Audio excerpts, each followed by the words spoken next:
হে hello viewers, আশা করছি সবাই ভালো আছেন। আজ আমি আপনাদের জন্য নেভার এন্ডিং সামার ড্রামার তৃতীয় পার্টের গল্প নিয়ে এসেছি। এই পার্টে ওদের উথাল পাতাল প্রেমের সঙ্গে একটা পাগল করা অনুভূতি আপনাকেও পাগল করে তুলবে। 18 বছর বয়স, যে বয়সে মানুষের কোনো ভয় থাকে না, দিন দুনিয়ার কোনো চিন্তা থাকে না, শুধুমাত্র নিজেদের সীমাহীন আনন্দ আর প্রেমই মানুষকে বেঁচে থাকার প্রেরণা যোগায়। সেই প্রেমের গল্প এটা। এই উন্মাদ বাঁধন হারা ছন্দ ছাড়া প্রেমের গল্প আমার নিজেরই হৃদয় মন ছুঁয়ে যাচ্ছে। আপনারা কিন্তু অবশ্যই কমেন্টে জানাবেন এই প্রেমের গল্প আপনাদের কতটুকু হৃদয় স্পর্শ করেছে।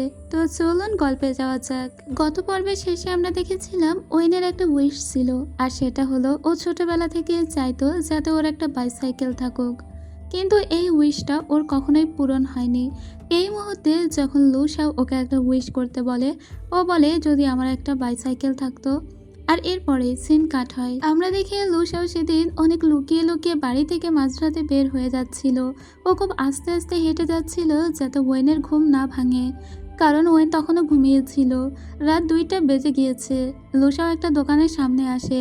ওয়েন যে বলেছিল ওর যদি একটা বাইসাইকেল থাকতো, লুসাও মূলত ওর সেই স্বপ্নটা পূরণ করার জন্যই ওই দোকানে এসেছে। ওর মনে আছে ওই এই অনলাইন ক্যাফেতে একবার গেম খেলতে এসেছিল। এইখানে কেউ গেম খেলে প্রথম হলে তাকে একটা বাইসাইকেল গিফট করা হবে, কিন্তু আজও পর্যন্ত কেউ এই বাইসাইকেলটাকে এখনো গিফট হিসেবে পায়নি। সো ওটা এখনো প্রথম পুরস্কার হিসেবে রয়ে গিয়েছে। পরদিন সকালবেলা আমরা আবার ওয়েনকে দেখি।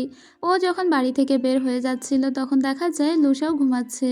ও লুসাওকে না ডেকে একটা স্টিকি নোটে লিখে রাখে, আমি বাহিরে যাচ্ছি, ঘুম থেকে উঠে তুমি খেয়ে নিও, আমি খাবার প্রস্তুত করে রেখেছি।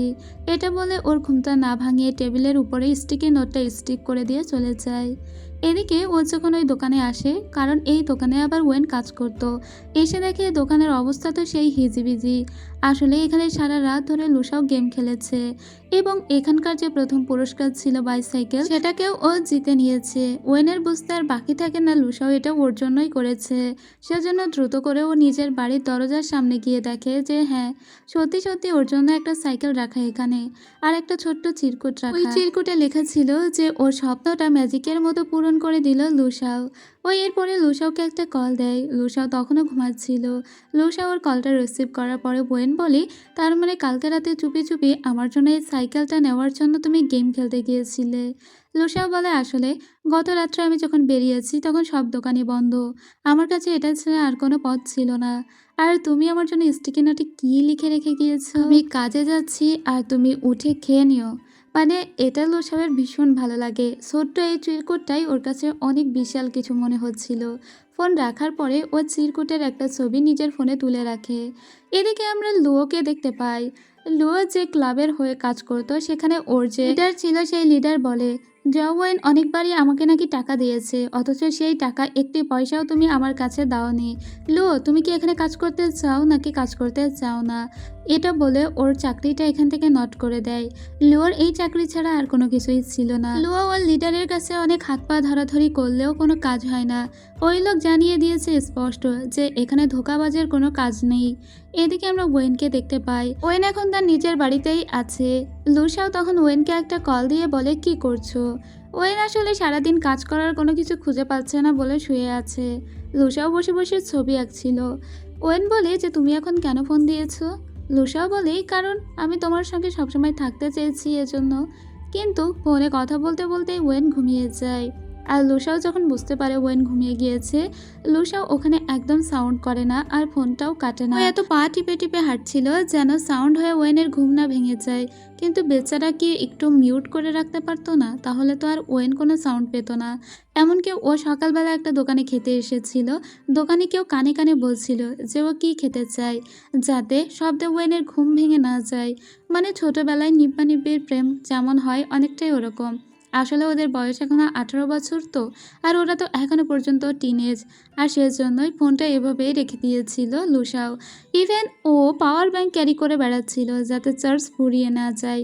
ঠিক এই সময় দেখা যায় ওয়েনদের বাড়িতে লুয়ো এবং তার ছেলেপেলে এসেছে। সারাদিন ধরে ফোনে থাকার এই একটা সুবিধা হলো, এদের বাড়িতে যে লুয়ো এসে ভাঙচুর শুরু করেছে তা আবার লুসাও খুব ভালো করে বুঝতে পারে। এবং এদের বাড়ির সমস্ত কিছু ভাঙচুর করছিল লুয়ো এ কারণে, কারণ ওর চাকরিটা চলে গিয়েছে আর এর পিছনে দায়ী হলো ওয়েন। কিছুক্ষণ পরে এখানে পুলিশ চলে আসে এবং পুলিশ লুয়ো এবং তার গ্যাংয়ের যে আর লোকজন আছে তাদেরকে এখান থেকে ধরে নিয়ে চলে যায়।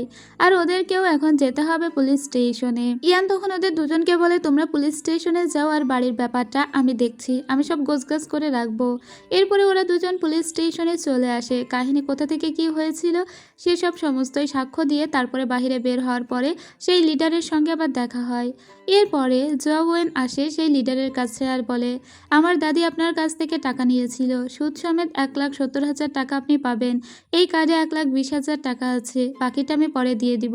লোকটি তখন বলে, তোমার দাদি অনেকগুলো টাকাই নিয়েছিল এবং তার জন্য তোমাদের বাড়িটা আমার কাছে বন্ধক রেখেছিল, কিন্তু এই টাকা তো যথেষ্ট নয় ওয়েন, এটা অনেক বছর হয়ে গিয়েছে, বাকি 50,000 টাকাও তোমাকে দিয়ে দিতে হবে, তা না হলে এখান থেকে যেতে পারবে না। তখন লুসাও ওর কাছে থাকা একটা কার্ড দেয় যাতে 50,000 টাকা ছিল। ওই লোকটি তখন বলে, নাও, তোমরা এখন থেকে ঋণ মুক্ত হলে, এখন থেকে এখানে আর কোনো ঋণ তোমাদের বাকি রইল না। এরপরে লুসাওকে ওয়েন বলে, তোমার টাকা আমি ফেরত দিয়ে দিব। লুসাও ওকে 50 বছর সময় দেয়। যাই হোক, এরপরে লুসাওয়ের কাছে একটা কল আসে, ওর দাদু নাকি হুট করে অসুস্থ হয়ে পড়েছে এবং সে হাসপাতালে আছে। তো ওয়েনও ওর সঙ্গে আসে। এই হাসপাতালে ওয়েনের মা ছিল, তার হবু বর ছিল অর্থাৎ লুসাওয়ের বাবা, তার দাদু এবং তার ফুপিও ছিল। তো এদের এই ফ্যামিলিটা বেশ হাসি খুশি মনে হচ্ছিল, যদিও এখন এই বুড়ো মারা যাওয়ার সময় সবাই বেশি তদারকি করছে এ কারণে যাতে সবাই কিছু সম্পত্তির উত্তরাধিকার সূত্রে কিছু পায় এবং এই কোম্পানি এখনো পর্যন্ত ওই বুড়োর হাতেই আছে। লুসাওয়ের দাদু লুসাওকে অনেক যত্ন করে এবং কিছু শেয়ারও তাকে দিয়েছে। আর অন্যদিকে আমরা ওয়েনের মাকে দেখতে পাই। ওয়েনের মায়ের কিন্তু ওই রুমে কোনো জায়গা ছিল না, কারণ এখনো পর্যন্ত মিস্টার লুয়ের সঙ্গে তার বিয়ে হয়নি। ওয়েনকে এসে ওয়েনের মা বলে, শোনো, লু ফ্যামিলিতে আমি অনেক দিন ধরেই আছি, তাই লু ফ্যামিলির লোকজনকে আমি খুব ভালো করেই চিনি। লুসাওয়ের সঙ্গে এভাবে নিজের জীবনটা জড়িয়ে নিজেকে ধ্বংস করো না, ওকে অ্যাব্রোডে যেতে দাও আর তুমি নিজের মতো জীবনযাপন করো, যত টাকা লাগে আমি তোমাকে দিব। কিন্তু ওয়েন তখন বলে, তুমি কি আমাকে চেনো? আমি তো তোমার মেয়ে, আমাকে চেনো না, তুমি লুসাওকে কিভাবে চিনবে? এদিকে আমরা লুসাওয়ের বাবা আর ফুপিকে দেখতে পাই। লুসাওয়ের অংশের যে শেয়ারটা ছিল ওর ফুপি বলছিল লুসাও এটা নাকি তাকেই দিয়ে দেবে, এতে ওর বাবা খুব রেগে যায়। এদিকে লুসাও একটু চিন্তা করে খাওয়া দাওয়া করেনি, দাদুর জন্য হাসপাতালে ছিল বিধায় ওর জন্য অনেক কিছু অর্ডার করেছে ওয়েন। লুসাও বলে, তুমি বাড়িতে চলে যাও। ওয়েন বলে, না, আমি এখানেই থাকবো তোমার সাথে যতক্ষণ তোমার খাওয়া না হচ্ছে।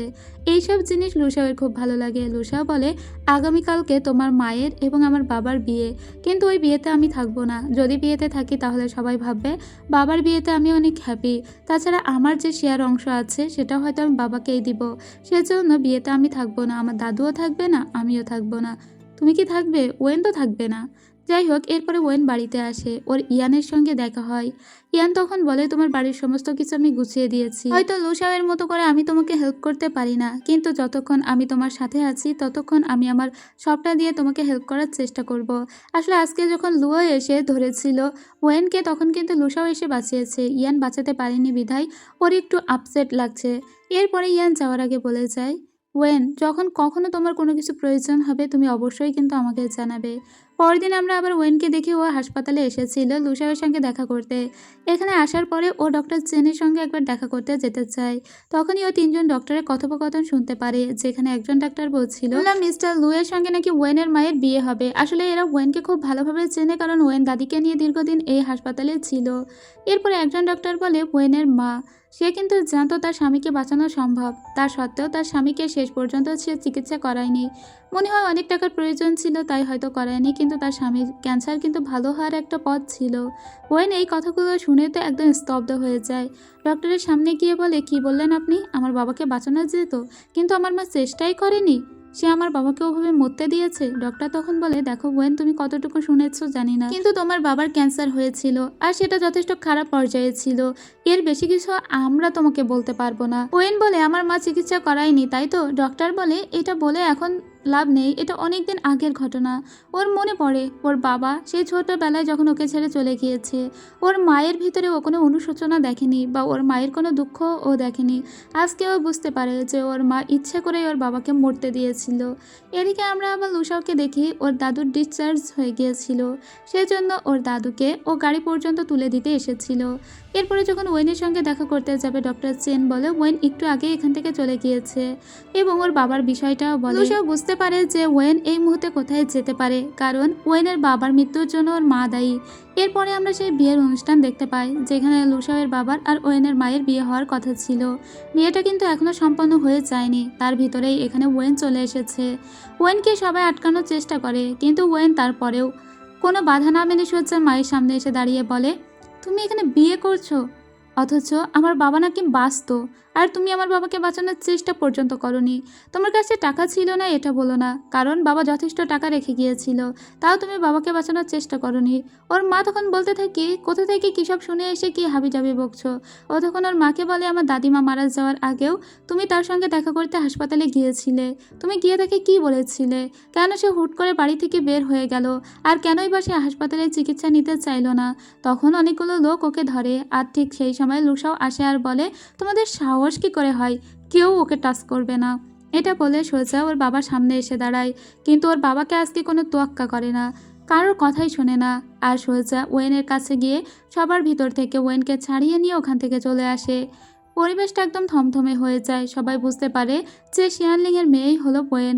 যাই হোক, এরপরে ওয়েনকে নিয়ে একটা জায়গায় আসে লুসাও আর বলে, নাও, এভাবে তোমার যত মনের ভিতরে রাগ আছে সেই সমস্ত রাগ দিয়ে এই রঙগুলোকে ওই কাগজের উপরে ছুঁড়ে দাও। এখন আমরা তোমার রাগকে পেইন্টিংয়ের মাধ্যমে তুলে ধরবো।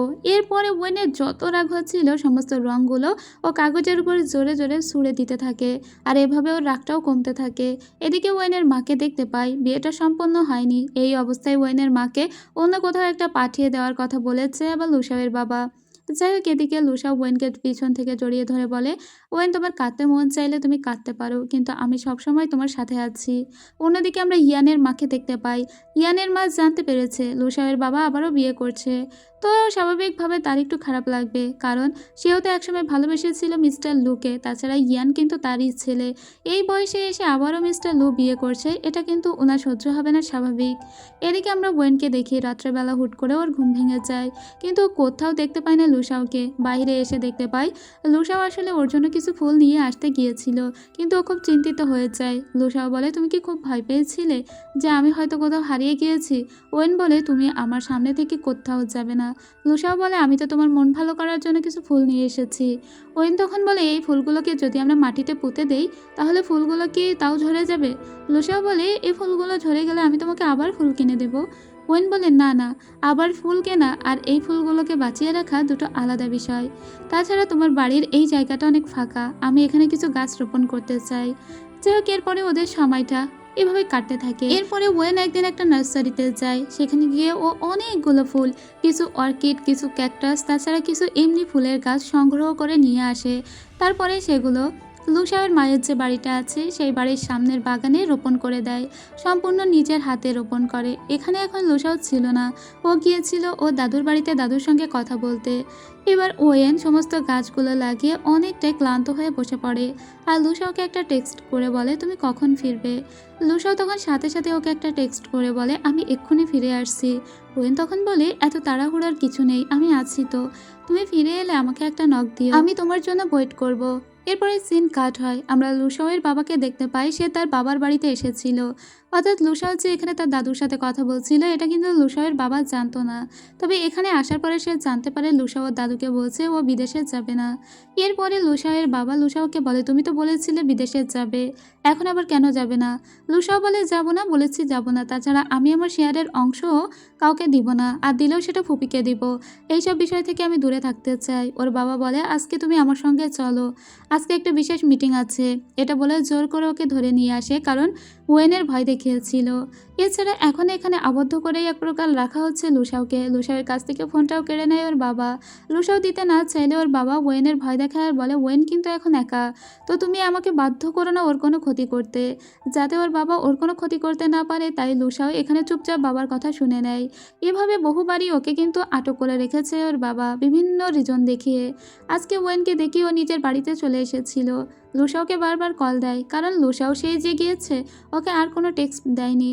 লুসাও দিবে কিভাবে, ওর ফোনটা কেড়ে রাখা হয়েছে। তাছাড়া ওকেও একটা ঘরে আবদ্ধ করে রাখা হয়েছে। ও পালানোর চেষ্টা করলেও দুজন সিকিউরিটি গার্ড সবসময় ওকে এমনভাবে দেখে রাখছে যে ওর পালানোর কোনো পথ নেই। তো এখন লুসাওয়ের কোনো ট্রেস করতে না পেরে ওয়েন সোজা চলে যায় ফানের কাছে। ও ফানকে গিয়ে জিজ্ঞেস করে যে লুসাওকে কেন পাওয়া যাচ্ছে না। ফান বলে আসলে মাঝে মাঝে এরকমটা হয়, ওর বাবা ওকে মাঝে মাঝে আবদ্ধ করে রাখে, তখন ওর কাছ থেকে ফোন কেড়ে নেওয়া হয়, ওকে কোনোভাবেই আর ট্রেস করা যায় না, মনে হয় এরকম কিছুই হয়েছে। এবার ওরা সিদ্ধান্ত নেয় যে ওরা যাবে লুসাওকে উদ্ধার করতে। ইয়ান তখন বলে, আমি তোমাদেরকে হেল্প করব, কারণ অত সহজে তোমরা লুসাওকে হেল্প করতে পারবে না, ওখান থেকে বাইরে বেরো করে আনতে পারবে না। এরপরে ইয়ান সোজা চলে যায় ওর বাবার সঙ্গে দেখা করার জন্য, যদিও এটা মূলত ও ওয়েনকে হেল্প করার জন্য এসেছিল। এবং যখন ওর জন্য দরজাটা খোলা হয়, যেহেতু ও মিস্টার লুয়ের ছেলে, তাই ইয়ানকে তো কেউ সন্দেহ করেনি, কিন্তু দরজা দিয়ে ঢোকার সময় ও দরজার তালার উপরে একটা কাগজ লাগিয়ে দেয়, যাতে স্বয়ংক্রিয়ভাবে দরজাটা আটকে না যায়। এরপরে সোজা ভিতরে প্রবেশ করে ওয়েন। আর এদিকে আমরা লুসাওকে দেখতে পাই নিজের রুমে বসে কিসব আঁকাবুকি করছিল, যদিও ওর মনটা একদম ভালো লাগছিল না। ওদিকে ওয়েন এসে একটা ঢিল ছুঁড়ে মারে ওর ঘরের ভিতরে, আর লুসাও বুঝতে পারে যে বাইরে থেকে কেউ একটা কিছু ছুঁড়ে মেরেছে। জানালার কাছে এসে ও ওয়েনকে দেখতে পায়, কিন্তু ও ওয়েনকে ইশারায় বোঝানোর চেষ্টা করে এখান থেকে চলে যাও। ওয়েন তখন বলে, তুমি ঠিক আছো তো? যদি আমি চলে যাই তাহলে আমি তোমাকে সাথে নিয়ে যাব, চলো একসঙ্গে পালাই। লুসাও তো কোনো কিছু শুনতে পারছে না, সেজন্য লুসাও কাগজে একটা কিছু লিখে ছোট্ট একটা প্যারাশুটের মাধ্যমে সেটা ওয়েনের কাছে ছুঁড়ে দেয়।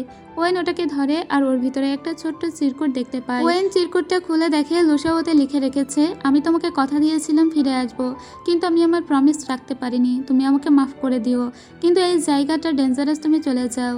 কিন্তু ওয়েন বলে, আমি গেলে তোমাকে সাথে নিয়ে যাব বলে ও একটা ফিরতি চিরকুট লেখা সেটা লুসাওয়ের কাছে দেয়। লুসাও চিরকুটটা খুলে দেখে ওয়েন ওখানে নিচে লিখেছে, যদি পালাতেই হয় দুজন একসাথে পালাবো, চলো একসঙ্গে পালাই। এরপরে লুসাও নিচে তাকিয়ে দেখে ওয়েন কোথাও নেই। অন্যদিকে আমরা দেখতে পাই ইয়ান ওর বাবার সঙ্গে দেখা করতে এসেছে। তো ইয়ানের বাবা বুঝতে পারে না ইয়ান কেন এখানে এসেছে। যাই হোক, ওর বাবা তখন ইয়ানের সঙ্গে ভালো করে কথা বলছিল, যদিও খুব একটা এদের দুজনের দেখা হয় না। এই সুযোগে ওয়েন ভিতরে প্রবেশ করে আর একটা ফায়ার অ্যালার্মে এত জোরে ও আঘাত করে যে ফায়ার অ্যালার্মটা বেজে ওঠে, আর সাথে সাথে সমস্ত সিকিউরিটি গার্ড সোজা চলে যায় বিভিন্ন জায়গায় কোথাও কিছু হয়েছে কিনা। আর এই সুযোগে পালিয়ে চলে আসে লুসাও। এটা কিন্তু বুঝতে পেরেছিল লুসাওয়ের বাবা। আর তাছাড়া এই জায়গাটা একদম পুরো অন্ধকার হয়ে গিয়েছে, লুসাও ওয়েনকে পেয়ে গিয়েছিল। ওদের এই মোমেন্টটা আমার এত ভালো লেগেছিল, এটাই কিন্তু তারুণ্যের ভালোবাসার একটা সৌন্দর্য। যাই হোক, এরপরে ওরা দুজনেই সবাইকে ফাঁকি দিয়ে ওখান থেকে পালিয়ে চলে আসে। ওয়েন যে ওকে বলেছিল একসঙ্গে পালাবে, সেটা কিন্তু ও সত্যি করে ছেড়েছে। যাই হোক, এদিকে লুসাওয়ের বাবা সিসিটিভি ফুটেজ দেখে বুঝতে পারে যে এখানে ওয়েন এসেছিল, এবং তার বাবা এটাও বুঝতে পারে আজকে ইয়ানের হুট করে এখানে আসার পিছনে নিশ্চয়ই অন্য কোনো কারণ আছে, আর সেটা হলো নিশ্চয়ই ইয়ান ওয়েন আর লুসাওকে হেল্প করেছে। এতে ওর বাবা খুব অবাক হয়ে বলে, হ্যাঁ, বলতেই হবে তুমি আমার ছেলে, ক্রিটিক্যাল বুদ্ধি আছে তোমার, কিন্তু ওই লোকের তো আজকে মিস্টার চেংয়ের সঙ্গে একটা কন্ট্রাক্ট করার কথা আছে, সেখানে তার নিজের ছেলেকেও নিয়ে যাওয়ার কথা, লুসাও তো পালিয়েছে, তাহলে এখন সে ইয়ানকে নিয়ে যাবে বলে ঠিক করে। ইয়ান তখন বলে, আজকে লুসাও পালিয়েছে বলে আমাকে নিয়ে যাওয়ার কথা ভাবছেন? ওর বাবা তখন বলে, কে বলেছে? লুসাওয়ের থেকে তুমি ফার বেটার, তুমিই যাবে আজকে আমার সাথে। আর ইয়ান ওর বাবার কথা না করতে পারে না। অন্যদিকে আমরা এদের দুজনকে দেখতে পাই, ওরা যে পালিয়েছে ওরা তো শুধু এমনি এমনি পালায়নি, ওরা পুরো শহর ছেড়ে পালিয়েছে। ওরা এসেছিল একটা টিকিট কাউন্টারে যেখানে স্নোফল হচ্ছিল, আর ওদের দুজনের এই গরমে স্নোফল দেখার খুব ইচ্ছা। তারা চায় না, যেহেতু অনেক বড় একটা দেশ, একদিকে গরম থাকলেও অন্যদিকে ঠান্ডা আছে, আর সেই জন্য ওরা উত্তরের দিকে যাচ্ছিল, কারণ ওখানকার শীতকালটাও ওরা এই গরমের ভিতরেই দেখতে চায়। এজন্য ওরা একটা ট্রেন নিয়েছিল। তারপরে নিজেদের ভিতরে কি সুন্দর টাইম স্পেন্ড করছিল, যেন জগতের কোনো কিছুই ওদেরকে আটকে রাখতে পারবে না। ছন্ন ছাড়া বাঁধনহারা একটা জীবন, সীমাহীন আনন্দ এই জীবনে। 18 বছর বয়সে মানুষ যা ইচ্ছা তাই করতে পারে। তখন মানুষের আসলে কোনো কিছুরই তোয়াক্কা থাকে না, কোনো পিছুটান থাকে না, কোনো ভয় থাকে না। অথচ এই কাজটা 26-27 বছর বয়সে করতে গেলেও হয়তো মানুষ 100 বার ভাবত। এরপরে ওরা একটা চার্চে আসে, সেখানে বিয়ে হচ্ছিল। আজকে এক দম্পতির বিয়ে হয়, ওরা উপর থেকে ওদেরকে ফুল ছিটায়। ওয়েনের বিয়েটা দেখার পরে নিজের ভিতরে কিছু একটা রিয়েলাইজ করে, আর তারপরে ও লুসাওকে বলে চলো আমরা ডেট করি। লুসাও তখন বলি কি বললে, শুনতে পাইনি। ও তখন আবারও বলে লুসাও আমি তোমাকে ভালোবাসি, চলো আমরা ডেট করি। লুসাও তখন বলে হাউ, মানে ঠিক আছে। এরপরে ওদের সেকেন্ড কিসটাও হয়ে যায়, তবে এটা ছিল আরও বেশি সুইট। আসলে লুসাও ছেলেটাই প্রচণ্ড সুইট।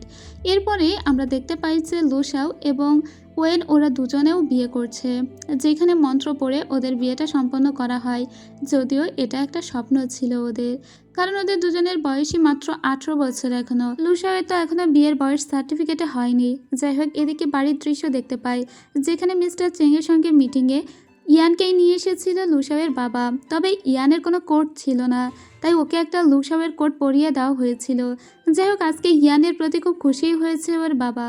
অন্যদিকে আমরা আবার ওয়েনকে দেখতে পাই। লুসাও আর ওয়েন দুজনেই এসেছিল একটা জায়গায় স্টে করবে বলে, কিন্তু লুসাওয়ের কোনো কার্ডই কাজ করছিল না, কারণ সবগুলো কার্ডই সিজ করে দেওয়া হয়েছে। ওরা যে হোটেলে থাকবে বলে সিদ্ধান্ত নিয়েছিল সেই হোটেলটায়ও থাকতে পারে না। সো এখন কি করবে, অন্যদিকে যাওয়া ছাড়া উপায় নেই। অন্যদিকে ইয়ানকে দেখতে পাই।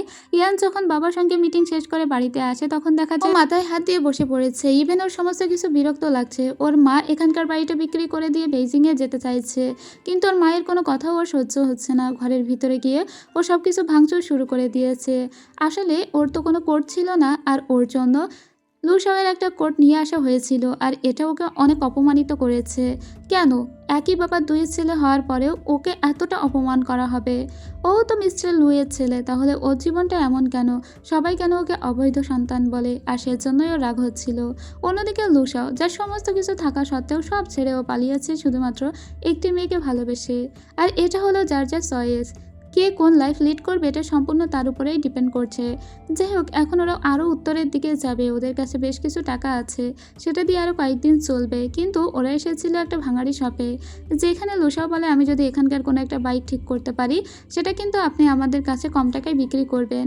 ইভেন ওয়েনও ওই লোকটিকে ইমপ্রেস করার চেষ্টা করে। লোকটি তখন বলে আচ্ছা ঠিক আছে ঠিক আছে, তোমাদেরকে আমি কয়েকটা টাকা কমে এই বাইকটা দিয়ে দিব। তো একটা বাইক লুসাও ঠিক করে নিয়েছিল, আর সেই বাইকটা চালিয়ে ওদের যেখানে গন্তব্য সেখানে যেতে থাকে। ওরা কয়েকশো কিলোমিটার পথ পাড়ি দেয়, আর যাত্রাপথে এক এক জায়গায় থামে আর সুন্দর কিছু ছবিও তুলে নেয়। আসলে এত সুন্দর লেগেছিল এই বিষয়টা আমার।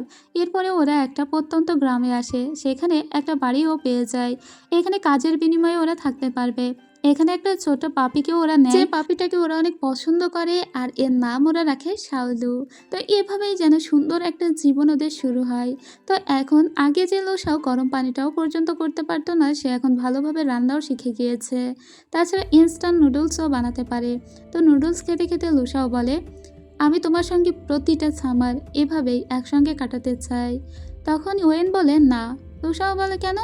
ওয়েন বলে শুধু সামার নয়, আমি তোমার সঙ্গে উইন্টার, শরৎ, হেমন্ত, বসন্ত সব কাটাতে চাই। ওয়েন লুসাওকে আরও বলে আমি কিছু বই কিনতে চাই, কারণ আমি আবারও পড়াশোনা শুরু করতে চাই, আর এই বছরের অ্যাডমিশন পরীক্ষাটা দিতে চাই। সেজন্য ওরা দুজনেই কিছু বুক স্টোরে এসেছিল। তো লুসাও বলে আমি নিজেও পড়তে চাই, আর আমি যখন পড়াশোনায় ভালো করব তখন কিন্তু তুমি আমাকে একটা এক্সট্রা কিস দিবে। এই কথা শুনে ওয়েন বলে আমরা এখন বুক স্টোরে আছি। এটা বলে ওকে সরিয়ে দেয়। এরপরে ভিতর থেকে বাইরে বের হয়ে আসে, তখন ফান লুসাওকে কল দেয়। ফান বলে তোরা কি আর ফিরবি না নাকি? ওরা এখন চিং শহরে আছে। তখন লুসাও বলে এখন আমরা দুজন একসঙ্গে টাইম স্পেন্ড করব। যতদিন না মন ভরছে ততদিন এভাবেই থাকবো। এখন ওর সমস্ত চিন্তা জুড়ে কেবল ওয়েন। এদিকে ওয়েনের কাছে ফোন দিয়েছিল ওর ফ্রেন্ড মিং, আর ওরা চারজন একই সঙ্গে ভিডিও কলে ছিল। আর এই জিনিসটাও বেশ মজার ছিল, দেখতে অনেক ভাল লাগছিল। যাই হোক, এরপরে সিন কাট হয়। আমরা দেখতে পাই, আপনাদের মনে আসে নিশ্চয়ই, ওয়েন একবার একটা ছবি কিনেছিল যেটাও লুসাওকে দিতে চেয়েছিল, আর লুসাও একটা ছবি চয়েস করেছিল যেটা ওয়েনকে দিতে চেয়েছিল। আর সেদিন দুজনের মনের কথাটাও জানাতে চেয়েছিল, কিন্তু সেদিনই ওয়েনের দাদি মারা গিয়েছিল বলে আর দেওয়া হয়নি। আজকে ওরা সেই গিফটটা একে অন্যকে দেয়, আর তারপরে দেখা যায় ওদের দুজনের গিফটটি একদম সেম টু সেম ছিল। যেটা লুসাও চুজ করেছিল সেম ছবিটা ওয়েনও চুজ করেছিল। আর ওয়েন ওই ছবিটা বাধাই করে নিয়ে এসেছিল। আসলে ওয়েন প্রথমে দেখে একটা ছবি কিনেছিল, কিন্তু পরে ওই ছবিটাকে ও রিপ্লেস করে দিয়েছিল। যাক, এরপরে ওয়েন বলে আমাদের দুজনের ভিতরে দেখেছো মিল কত? লুসাও বলে এটাকেই বলে ডেস্টিনি। পরদিন লুসাওয়ের ফুপি লুসাওয়ের সঙ্গে দেখা করতে চলে আসে। আসলে লুসাও ওর নাম্বারটা ঠিকই অন রেখেছিল। ওর ফুপি বলে দেখো, আমাদের লাক্সারিয়াস বাড়িতে বড় হওয়া ছেলেটা কোথায় এসে ঠেকেছে। তোমাকে আমি ফিরিয়ে নিয়ে যেতে আসিনি, শুধু তোমার খোঁজখবর নিতে এসেছি। লুসাও বলে ফুপি আমি এখানে একদম ভালো আছি, আর তাছাড়া ও এখন থেকে এখানে থেকে যাওয়ারই প্ল্যান করছে। কিছুক্ষণ পরে এখানে ওয়েন আসলে ঘরের ভিতরে ফুপি গিয়ে বলে তুমি আমাদের ছেলেটাকে এরকম জায়গায় রেখেছো? সত্যি প্রেমে পড়লে মানুষ যে কত কী করতে পারে। যাই হোক, আমি এখান থেকে চলে যাচ্ছি। আর ওদের কিছু আর্থিক হেল্প করে এখান থেকে ওর ফুপি চলে যায়। ওরা তিনজন এমনভাবে দাঁড়িয়েছিল যেন পরিবার মনে হচ্ছিল। ঠিক এর কিছুক্ষণ পরে ওয়েনের কাছে লুসাওয়ের বাবা কল দেয় আর বলে আমি জানি তোমরা কোথায় আছো, এটাও জানি তুমি আমার ছেলেকে নিয়ে পালিয়েছো, কিন্তু কথা হচ্ছে আমি তোমার মাকে খুব ভালো করে চিনি, আর তাই তোমাকেও চিনি। তুমি কত টাকা চাও বলো, যত টাকা চাইবে আমি তত টাকাই দিব, কিন্তু তুমি লুসাওকে ফিরিয়ে নিয়ে এসো। এই কথা শুনে ওয়েন বলে আপনি কি বলছেন বুঝতে পারছি না, তবে আমি আপনার কাছে সায়ও জানাচ্ছি না। আর এটাও লুসাওকেও জানায় না যে একটু আগে ওর বাবা কল দিয়েছিল। যাই হোক, এরপরে লুসাও ওর জন্য চিকেন রান্না করেছে, ওরা সেটাই খেতে থাকে। লুসাও কয়েকদিনের জন্য বাড়িতে যাবে ওর সমস্ত জিনিসপত্র গোছগাছ করার জন্য। ওয়েন জানায় ও নিজেও যাবে। তবে যাওয়ার আগে লুসাও ওয়েনকে নিয়ে একটা সুন্দর ব্রিজের উপরে এসেছিল। এটা ইচেং শহরের অনেক বিখ্যাত একটা ব্রিজ। তবে লুসাও যেহেতু হাইট ফোবিয়া ছিল, উপর থেকে নিচের দিকে তাকাতে পারতো না, তাই ও চোখ বন্ধ করেছিল। ওয়েন বলে আমি আছি তো, তুমি চোখ বন্ধ করে আমাকে বিশ্বাস করে হাঁটো। আর এটা বলতে বলতে ওকে প্রায় অর্ধেক রাস্তা নিয়ে চলে এসেছিল। এরপরে ওয়েন লুসাওকে বলে এবার তো চোখ খোলো, কিন্তু লুসাওয়ের চোখ খুললে যেন ফোবিয়া অ্যাটাক করছিল। ও একবার একটু চোখ খুলেও ছিল, কিন্তু সাথে সাথে আবার চোখ বন্ধ করে দেয়। তারপরে ওয়েন বলে আরে বাবা আমি তো আছি, তুমি উপরের দিকে তাকাও, আকাশ তো একই আছে। লুসা ওর কথা মতো চোখ খুলে আবার ওকেই জড়িয়ে ধরে, মানে ওর খুবই ভয় লাগছিল। ওয়েন তখন বলে দেখো দূরে কি সুন্দর পাহাড়, তুমি পাহাড়ের দিকে তাকাও, দেখো কি সুন্দর নীল আকাশ, আকাশ তো সেই সেমই আছে, আকাশের দিকে তাকাও, তুমি নিচের দিকে তাকিও না, অথবা তুমি আমার দিকে তাকাও, আমার দিকে তাকালে তোমার ভয় লাগবে না। এরপরে লুসাও ওয়েনের দিকেই তাকিয়ে থাকে আর ওকে একটা কিস করে। ওয়েনের একটু ভয় লাগছিল। এবার লুসাওকে নিয়ে যখন ও ফিরে যাবে আবার পিংচুয়ান শহরে, তখন না জানি ওদের বাবা ওদেরকে আটকে দেয়। ঠিক এই টাইমে এখানে স্নোফল শুরু হয়ে গিয়েছিল। ওরা যেন এক স্বপ্নের জগতে বাস করছিল। এই সিনটা দেখার পরে প্রেমের কাহিনী মুভির দেব ও কোয়েলের কথা মনে পড়েছিল আমার। একবার কোয়েলের বিয়ে ঠিক হওয়ার পরে কাঠগুলো মানুষের ভিতরে বিলি করে দেওয়ার জন্য দেব ওকে গাড়ি চালিয়ে নিয়ে গিয়েছিল। এরপরে কোয়েলকে সারপ্রাইজ দিতে দেব ওকে অনেক উঁচু একটা পাহাড়ের উপর নিয়ে গিয়েছিল। এটা দেখার পরে ওই সিনটা আমার খুব মনে পড়ছিল। যাই হোক, এদের দুজনের এই হ্যাপিনেস দেখে এত ভালো লাগছিল, কিন্তু সুখ কিন্তু বেশি দিন সইবে না। এরা যেন বাড়ি ছেড়ে পালিয়ে কেমন বাংলা সিনেমার নায়ক নায়িকার মতো দূরে কোথাও সময় কাটাচ্ছে। যদিও টিনেজ বয়সে এই ব্যাপারটা কিন্তু খুব স্বাভাবিক একটা বিষয়। যাই হোক, এরপরে আমরা দেখতে পাই ওরা ইচিং শহর ছেড়ে আবার পিংচুয়ান শহরে চলে এসেছে। যদিও ওরা মাত্র একদিনের জন্যই এসেছে, আর এখানেও ওদের রোমান্টিকতা তো ধরে না। এরপরে ওরা সোজা স্কুলে চলে যায়। যেহেতু ওরা দুজনেই আবার পড়াশোনা করার চেষ্টা করছে, তাই আগের স্কুল থেকে ওদের কিছু ফাইল এবং কিছু ডকুমেন্ট নিয়ে যেতে হয়েছে।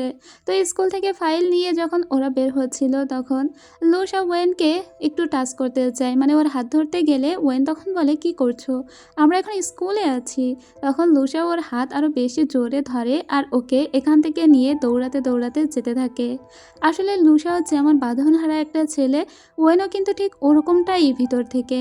যাই হোক, এর পরের দিনের দৃশ্য দেখানো হয়, যেখানে আমরা লুসাওয়ের বাবাকে দেখি। লুসাওয়ের বাবা জানতে পেরেছে লুসাও শহরে ফিরে এসেছে, সেজন্য লুসাওয়ের বাবা গার্ডকে জানিয়ে দেয় যেভাবেই হোক লুসাওকে বাড়িতে ধরে নিয়ে আসতে, আর যেন এই শহর ছেড়ে ও পালাতে না পারে সেটা নিশ্চিত করতে। তো সেদিন ওর বাবার গার্ড লুসাওয়ের সঙ্গে দেখা করতে আসে। লুসাওকে বলে তোমার বাবা তোমার সঙ্গে দেখা করতে চেয়েছে। লুসাও প্রথমে যেতে চায় না, কিন্তু ওই লোক ওয়েনকে নিয়ে ভয় দেখায় আর লুসাওকে নিয়ে যায়। অন্যদিকে আমরা সেই লুয়োকে দেখতে পাই। যে মূলত একটা বারে কাজ করতো। যাই হোক, তার চাকরি তো গিয়েছে, তাই সে আরেকটা সেকেন্ড ব্রাদারকে ধরেছে। কিন্তু এই ব্রাদারও তার হয়ে কোনো কিছু আবদার করতে পারবে না, বলে তোমার হয়ে আমি কোনো কিছুই করতে পারবো না বলে ওকে বাইরে বের করে দেয়। লুয়া বুঝতে পারে যে ও জীবনের কত বড় ক্ষতিটা হয়ে গিয়েছে।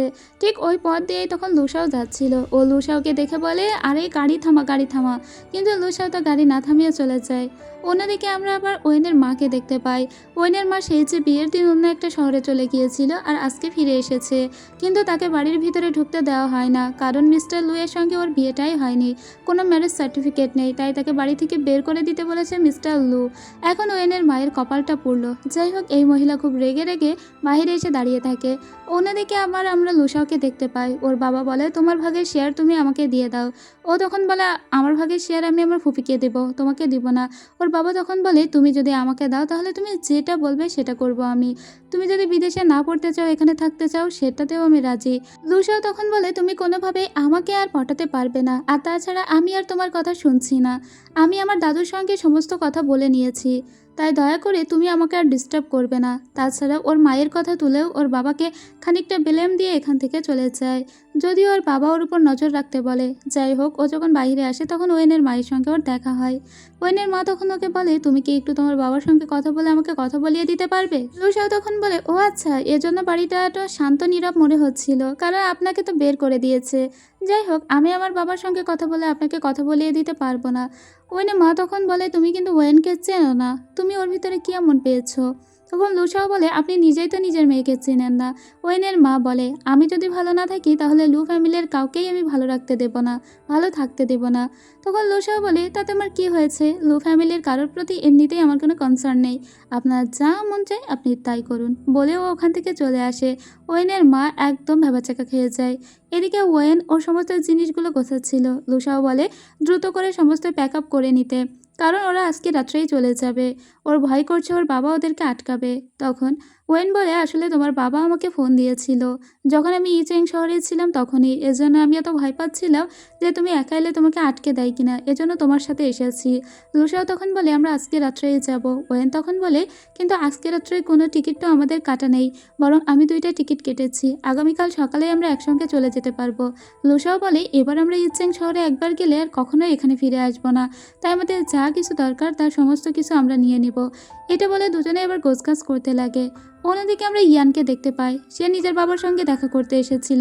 মিস্টার লু তখন বলে, আগের দিন তোমাকে শহরের একটা কোট দিয়েছিলাম, কিন্তু আজকে তোমার জন্য আমি নিজে কাস্টমাইজ করে একটা কোট বানিয়েছি, এটা তুমি পরে দেখো।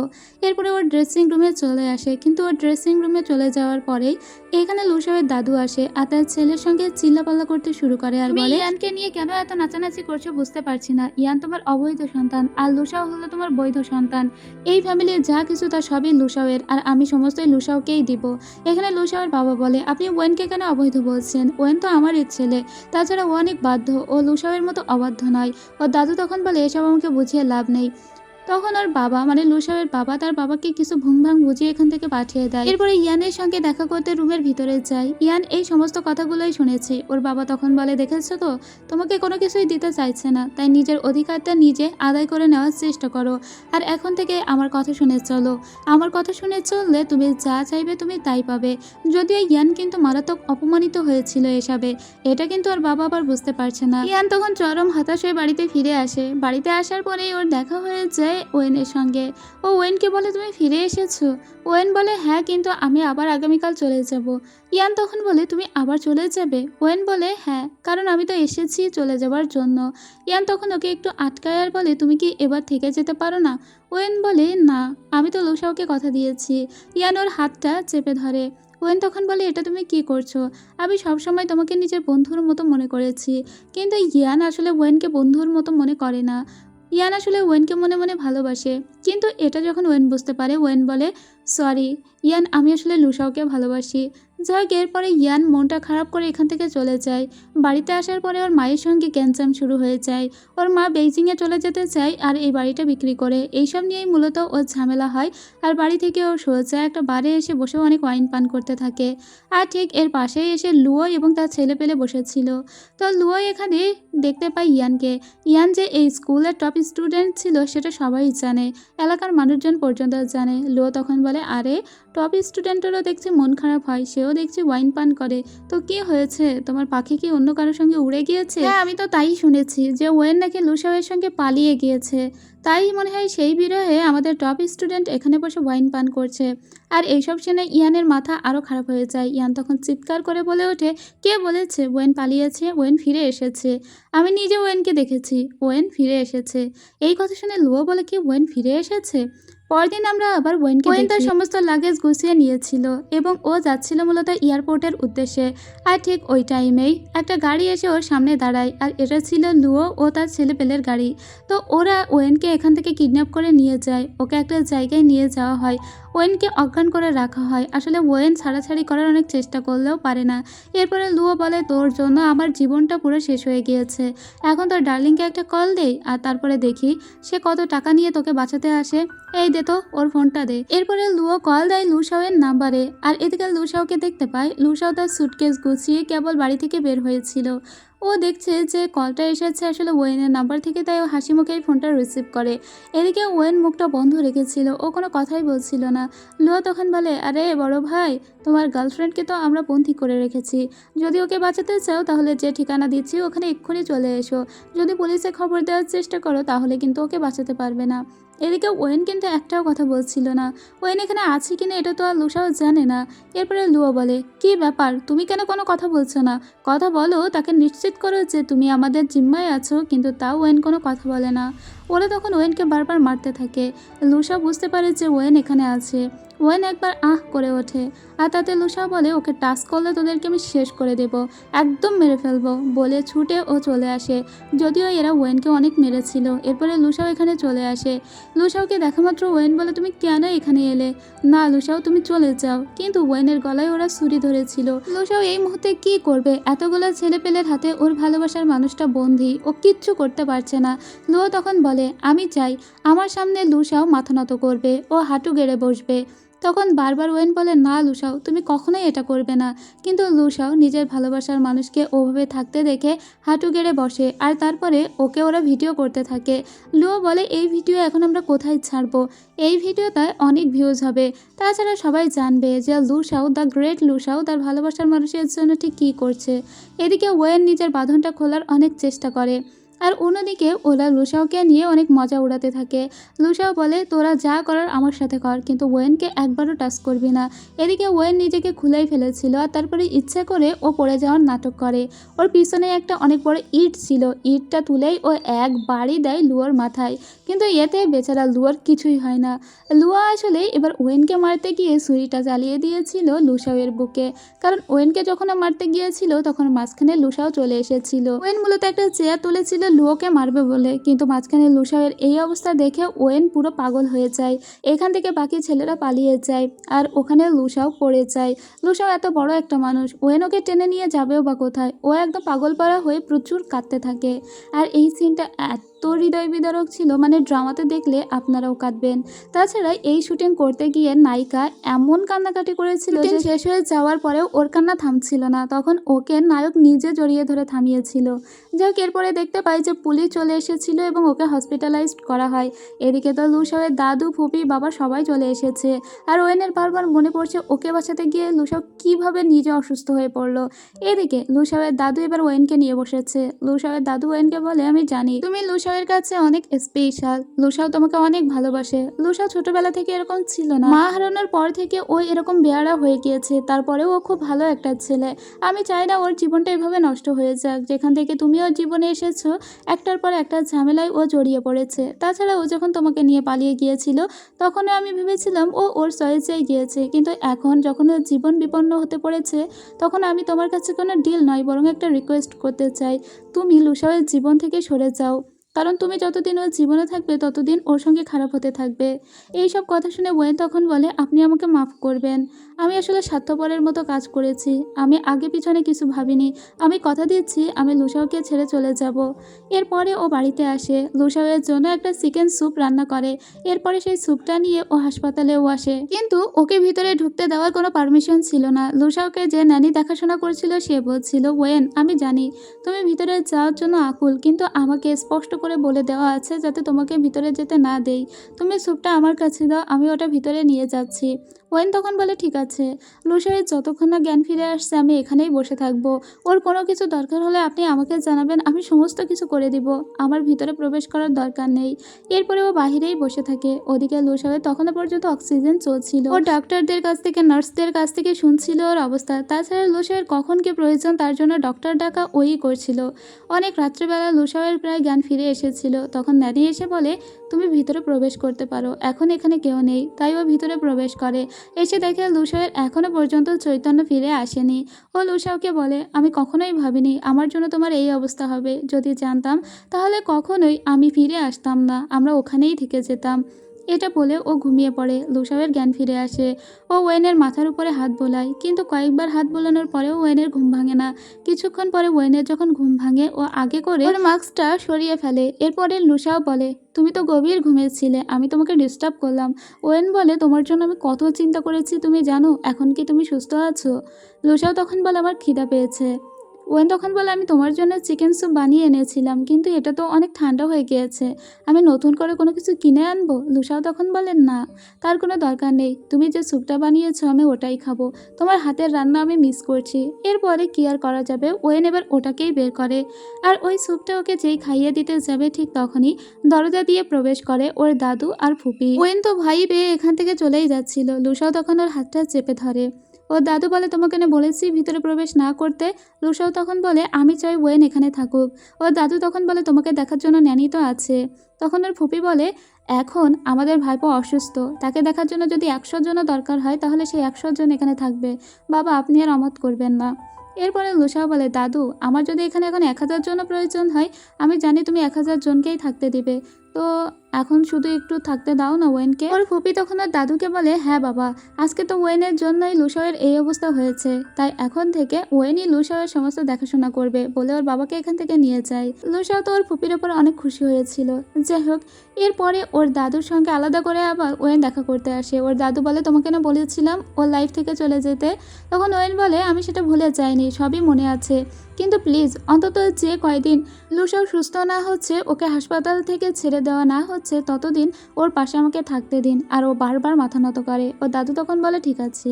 এরপরে প্রতিদিন ওর যে ড্রেসিং করা, ওর যে আমার বোতাম আটকানো, ওকে খাওয়ানো, সমস্ত কিছু ওয়েন করতে থাকে। যদিও ওয়েনের মনে মনে একটাই চিন্তা, না জানি কবে এই লুসাওকে ছেড়ে ওকে চলে যেতে হয়। ওয়েন নিজেও জানে যে ও লুসাওয়ের জীবনে হয়তো একটা প্রতিবন্ধকতার মতো জায়গা সৃষ্টি করেছে।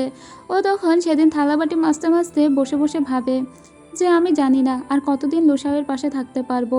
ওর নিজের মনটাই ভেঙে চুরমার হয়ে যাচ্ছিল, কিন্তু ও লুসাওকে এর কোনো কিছু বুঝতেই দেয়নি। ও সবসময় লুসাওয়ের পাশে থাকে। ও ডক্টরকে জানায় ডক্টর ওকে সুস্থ হয়ে যাচ্ছে। ডক্টর তখন বলে কিছুদিনের ভিতরেই ও বাড়িতে চলে যেতে পারবে। ও তখন ডক্টরকে বলে ওর কি আর চেক আপের দরকার নেই? ডক্টর বলে আরে ও তো ইয়ং, ও এক্ষুনি ঠিক হয়ে যাবে। আসলে ওয়েন চাচ্ছিল এখানে লুসাও আরও কয়েকদিন থাকুক। লুসাও বলে কি ব্যাপার, তুমি চাও না আমি হাসপাতাল থেকে বাড়ি যাই? তখন ওয়েন বলে আরে না তা নয়, আমি আসলে ভাবছিলাম তুমি আদৌ সুস্থ হয়েছো কি না এটা। এরপরে লুসাও বলে আমি সি নুডলস খেতে চাই। তো আজকে ওয়েন ওর জন্য ওটাই রান্না করে নিয়ে এসেছিল। তো লুসাও এখানে এটা খাচ্ছিল আর ওয়েন নিজের কান্না চাপতে না পেরে বাহিরে আসে। আর বাহিরে এসে বারবার ভাবতে থাকে এই লুসাওকে ওকে ছেড়ে চলে যেতে হবে। ও কি আদৌ লুসাওকে এইভাবে যন্ত্রণা দিতে পারবে, আর না নিজে অত যন্ত্রণা সহ্য করতে পারবে। আর ঠিক এর সাথে সাথেই শেষ হয়ে যায় এই পার্টের গল্প। তো দেখা হবে নেক্সট পার্টে। এই পার্টের গল্প আপনাদের কেমন লেগেছে তা অবশ্যই জানাবেন। নেক্সট পার্টে কান্নাকাটি করার জন্য অবশ্যই টিস্যু বক্স নিয়ে বসবেন, কারণ নেক্সট পার্টে আপনারা এরকম একটা হৃদয় ভাঙার সাক্ষী হতে যাচ্ছেন, সচরাচর চাইনিজ ড্রামায় আমি ওরকম দেখি। যাই হোক, এই পার্টের গল্প আপনাদের কতটা হৃদয় ছুঁয়েছে তা অবশ্যই জানাবেন। দেখা হবে পরের পার্টে, ততক্ষণ সবাই ভালো থাকুন, সুস্থ থাকুন, খোদা হাফেজ।